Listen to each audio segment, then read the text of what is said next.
राधे कृष्ण आप सभी को। मासिक दुर्गा अष्टमी व्रत कथा। पौराणिक मान्यताओं के अनुसार प्राचीन काल में असुर दंभ को महिषासुर नाम के एक पुत्र की प्राप्ति हुई थी, जिसके भीतर बचपन से ही अमर होने की प्रबल इच्छा थी। अपनी इसी इच्छा की पूर्ति के लिए उसने अमर होने का वरदान हासिल करने के लिए ब्रह्मा जी की घोर तपस्या आरंभ की।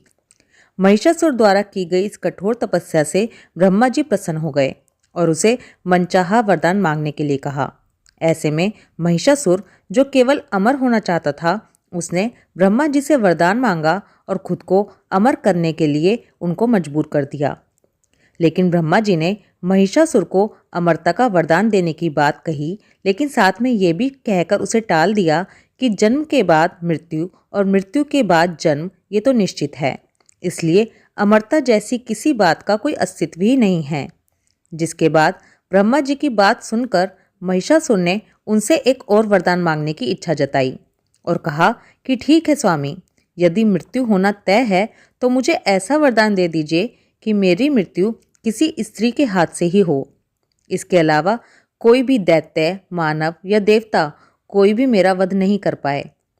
जिसके बाद ब्रह्मा जी ने महिषासुर को दूसरा वरदान दे दिया।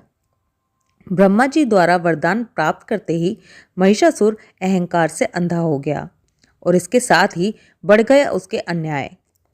मौत के डर से मुक्त होकर उसने अपनी सेना के साथ पृथ्वी लोक पर आक्रमण कर दिया। इससे धरती पर चारों तरफ तबाही मच गई। उसकी ताकत के आगे सारे जीवों और प्राणियों को नतमस्तक होना ही पड़ा। सभी उसके आगे झुक गए। जिसके बाद पृथ्वी और पाताल को अपने अधीन करने के बाद अहंकारी महिषासुर ने इंद्रलोक पर भी आक्रमण कर दिया, जिसमें उन्होंने इंद्रदेव को पराजित किया और स्वर्ग पर भी अपना कब्जा कर लिया। महिषासुर से परेशान होकर सभी देवी देवता त्रिदेवों यानी कि महादेव, ब्रह्मा जी और विष्णु के पास सहायता के लिए पहुंचे। इस पर विष्णु जी ने उसके अंत के लिए देवी शक्ति के निर्माण की सलाह दी।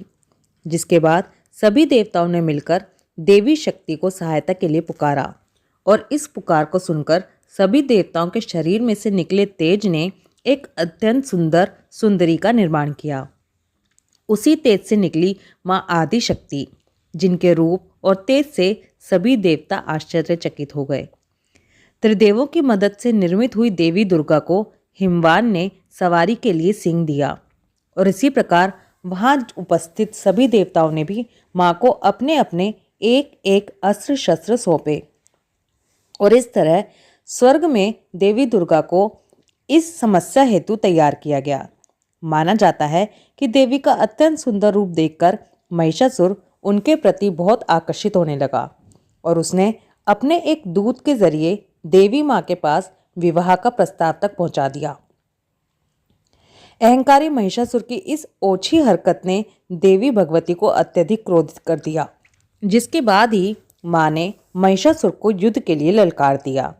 मां दुर्गा से युद्ध की ललकार सुनकर ब्रह्मा जी से मिले वरदान के अहंकार में अंधे हो चुके महिषासुर उनसे युद्ध करने के लिए तैयार भी हो गए। इस युद्ध में एक एक करके महिषासुर की संपूर्ण सेना का मां दुर्गा ने सर्वनाश कर दिया।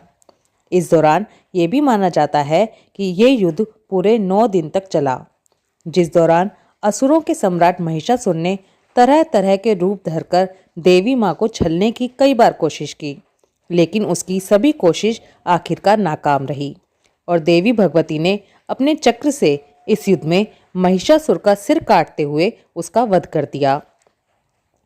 अंत में इस तरह देवी भगवती के हाथों महिषासुर की मृत्यु संभव हो पाई।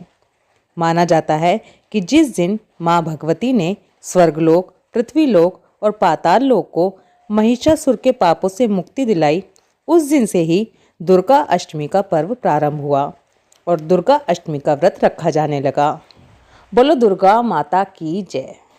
राधे कृष्णा।